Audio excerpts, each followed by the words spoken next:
whenever you go to your region, each region has one ERP person, so you can get in touch with them for the detail actually about where you're stuck with. They can help you out. So for the northern, if you are posted in Delhi, there is Sudhanshu and team, one person under him, and eastern there is Tapan and western Abhishek. So southern who all are there, I'll be the ERP spot for them. So basically, to start with vendor. So suppose you want to order anything, you want to buy a mobile, so you go to Flipkart or Amazon. So you are the customer for that product, right? And who is the vendor? The Amazon. You see Cloudtail and other things when you go in Amazon. So that particular Cloudtail is a vendor. So same way, when you want to onboard a third person into your system, how do you do that? So first of all, there is a template wherein you should seek those information from the vendor. So that vendor may be getting selected. How do you select vendors then? How do you select in general? Personally, you want to buy anything, we just go and buy it. But in the public sector, most of you are from public sector, anything you want to buy, you have to go through a process, maybe tendering process or budgetary quotation or multiple ways of onboarding a vendor into RateTech. Once that process is complete, you are not, maybe you may or may not be concerned, I can't say about that. But once that vendor is finalized, we talk after that.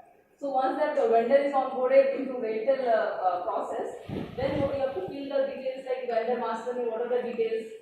In the sense, there is whether that vendor is registered with GST, what is the vendor name, what is the address, and there are certain details that you need to have. Once that details are filled, then that can be sent to ERP team, and then your vendor will be start visible in purchase order module. So purchase order module is a module wherein you will be issuing a PO to the vendor. That is an official document or formal contract between you and vendor, so that he can start work. Maybe you are posted in field, so you have to get one diversion work done or some O&M work to be completed. How do that vendor start work? Until you issue a ERP PO to that person, that work will never start. So the first point between formal contract between RateTech and vendor is issue of purchase order. So that way, once you have entered the vendor in the system, then you can go to purchase order. Then the items that you have ordered, actually RateTech already 10 years, there are multiple items in the system. So basically the major items already there in the system. In case there is an item which is not there, you can get it created through item master template. Then there is a project code, that concept I will tell you. So vendor POs and types and creation, that I will cover. So these are the basically what are the points. The vendor master template, as I told, item master in the scenario where a new item is there. Project code is basically, suppose, so now big projects are coming like ICT projects, any PSC or any central government or state government or big organization want to go for bigger projects like 300 crore project, 400 crore project. In that case, we want to monitor the expenditure of that particular project. So it may be the big or small, we want to track the expenditure. So how do you track? So for each PO, for each work, we can say each work we create a project code. Through that we can monitor the expenditure. So anytime if someone wants what is the expenditure in this project, we'll just run a program with this project code and we can get. So to create a project, that is one thing. Then what are the type of vendor views? Okay, so I'll tell you one scenario wherein you want to immediately want to purchase anything. So in that case, actually there are 4 types of PO in the ERP system. 4 types of PO where you want immediate requirement, or maybe in another 4 or 5 months you want it to be delivered to the customer location or RateTech. So in that case, we create a standard PO. Further in this slide, I'll cover that. Other 3 types of POs are blanket, contract, and rate contract. So GRM creation is basically, maybe I'll cover with slides and show you. And then we'll cover, so this first portion is vendor module. Second portion is customer module. Customer is, as I told you, you cannot give work to vendor until you have received any work from the customer. So in that case, how do you monitor that your work is getting done?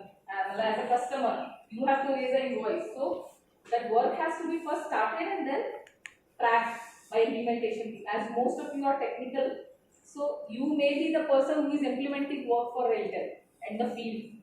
So, because most of you are in contract already, you know how work gets done. You may not for technical and in the field, the contract people who are already from RateTech. field only. So you know how in the field works get done. So in that case, you should the team who is sitting in the regional offices, they can monitor what is the status of their customer queue that they have initiated. If field person has completed the work, they can update automatically in the ERP system that work is completed and they can close. So by default, every time when you now call, it's what is the status, what is the status. So this is basically an automated system wherein you can see the real-time status. Tender history and order book are the latest applications that may not be relevant to all, maybe it's more relevant to the marketing team.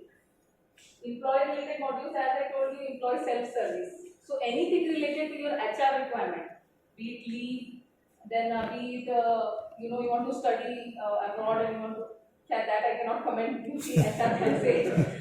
And maybe you want to take any type of leave, sick leave or earned leave or casual leave, and then expenses, then tax. So all these comes under employee self-service. Then if you are going on a tour, so to program you have to apply, you have to take approval local tour or outside Hyderabad if you are traveling. So anything for official work you are traveling, that will be covered under company's expenditure. But you have, there is no advance actually. You get the advance and then you go. So you have to spend on your own and then you have to, once you come back, before going you have to apply for that tour. Once you come back, you can apply for the expenses. So now we'll see. So as discussed, like vendor master, there are certain details like vendor name, vendor address, what is the GST, and what is the GST details and other details. That template, once you are there in the region, you can know. And similarly, there is a item master, wherein you have to mention the item name and what is the unit of measure, like whether it is number or it is other than number, like whether kgs or anything, like what is the UI of that item, multiple under what category the item has to be treated, whether it is electronics or it is service or it is supply, like that. So project, basically project is this is the like broadly you can say the type of project that we undertake. Either it can be last mile work. So last mile connectivity in the sense you are aware that railway is a telecom company and we have to maybe for delivering certain link or any type we have to undertake last mile connectivity. Maybe we have to do work, laying of cable and those things. In that scenario we use LMC.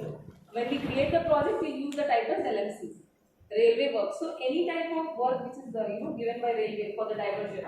There is some track where our OFC is already there. So you are already aware that there is along the track there is 62,000 plus kilometer OFC